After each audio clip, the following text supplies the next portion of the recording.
So I was having a conversation with one of my clients, and she is a pretty brand new business. And we were talking about what she needs to bring in from a family revenue perspective. You see, when you go into your own business, you need to sit down with your partner and work out what you actually need to bring in from a family perspective.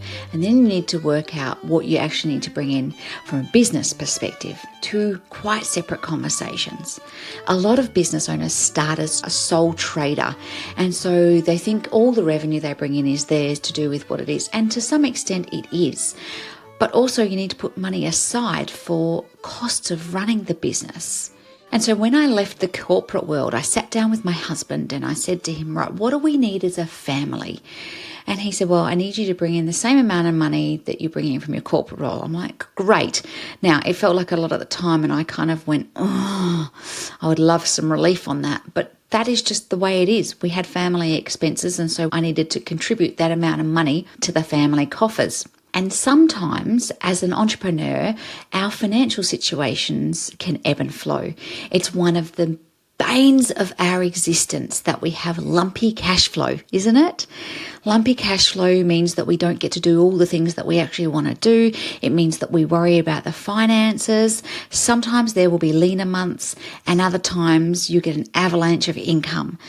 Having a monthly recurring revenue, or MRR, is great for stability of income. So if you can somehow have a revenue stream in your business that is monthly recurring revenue, which means we can actually charge the same amount of money for the same output month on month, perfect as a base. But not every business can do that, and not every revenue stream works like that. So you still need to have some kind of buffer set up so that you're able to weather the storms when they arise. And feeling financially free as an entrepreneur takes planning. It does not just happen. Oh my goodness, how I wish it just happened.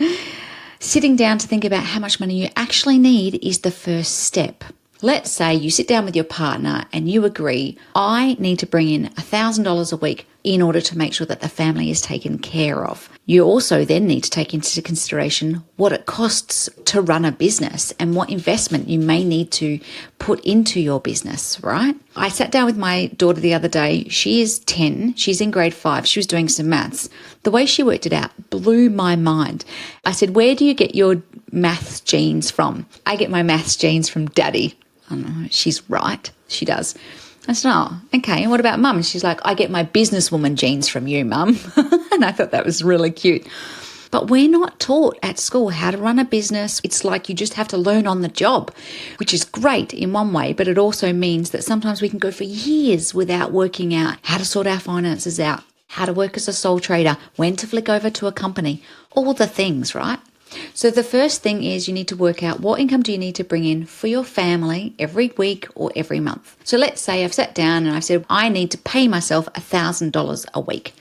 So then the next question you need to ask yourself is, what business income do you need to pay your bills and your expenses?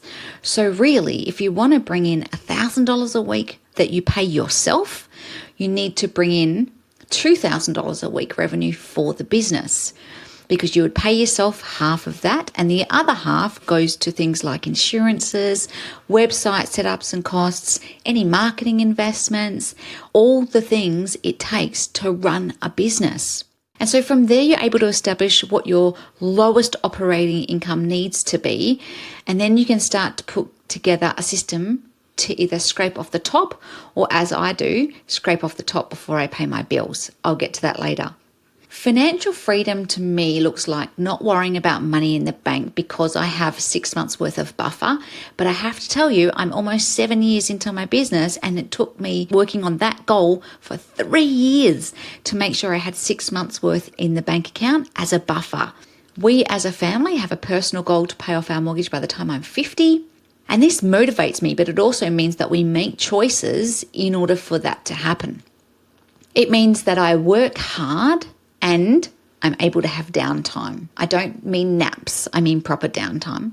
It means I can take a week off of school holidays. I used to take the whole school holidays off, but I felt like my business didn't run quite as well. So we've boiled that down, and now I have the first week of school holidays off. And it also means we close down over Christmas and the New Year. And so I have 6 weeks off there. That is financial freedom to me, knowing I've got money in the bank account and can have a break and can switch off.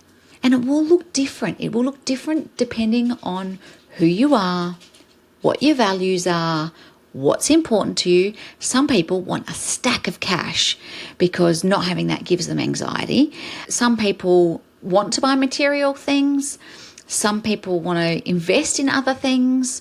We have a share portfolio that I have. I bought an electric car because that's really what I wanted.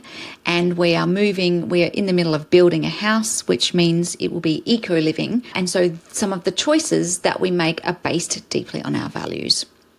Some people just want to live a simpler life. Some people just want less.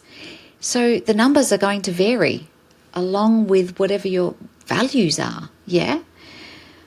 I think the beauty of a financial buffer is that it means you can take the ebbs and flows as they happen. It means you can take those leaner months and you can work with them. It means you can have a little bit more choice on what you do. Choice leads to hope and freedom. I also think having extra money in the bank account means you can actually be a bit more creative about some of the services or some of the offerings that you actually put out into the world. And when we're leaving a corporate job, we don't want to just say, well, let's bring in the bare essentials. When you have your own business, you have the opportunity for uncapped potential. When you're first starting out, you don't see that. When you're first starting out, it's like, right, we need to make this much amount of money and then we need to go from there. But if you're not adding 20% on each year and you want to grow, then I would suggest that that's what you do. If you're sitting there going, Emma, I'm happy making 100 grand or 200 grand a year, etc., awesome. But if you want to make more money, you have the opportunity to do that. I will put a caveat around that. I don't know if you know my views on this, but if you are charging an hourly rate, it will feel very capped because of that situation. So my first piece of advice would be to get out of charging an hourly rate and start thinking about output-based results, not hourly rates. Since the start of my business, I have used Profit First, but it's not a traditional way to bookkeep. So every week from Profit First, and we are barefoot investors as well, but every week I move 10%, and I have done since I started my business, I move 10% of whatever is in my bank account each week on a Wednesday morning, very specifically. I move 10% into a profit account. And then I work with the rest as operating expenses. And that's where we pay out our wages, we pay our subcontractors, we pay all of the other expenses. But knowing that I've got 10% buffer week on week, and sometimes it doesn't feel like much, other times it feels like a lot. I just put 10% away, and that is what helps me create a buffer. I'm curious about what financial freedom might look like for you. Does it look like getting clearer on your numbers? I had a love-hate relationship with my numbers, and so now I spend an hour a week lovingly staring at my numbers, wondering what we can move, what else we need to do. I've set up a budget in Xero because it has that capacity, and I love looking at my numbers just to tweak them and to work out what's working, what's not. We need to get comfy with our numbers, and we need to have a date with our numbers. So this week's homework, if you choose to take it, is to actually go back and have a look at your numbers and make a date every week to stare at those numbers, to get really good at those numbers, because financial freedom is in the details. And if you don't know the details, you don't know what you're trying to achieve.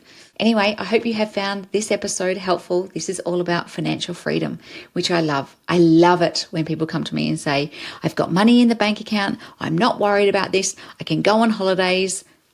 Bang, bang, bang. Beautiful, beautiful. All right, until next week, have a great week.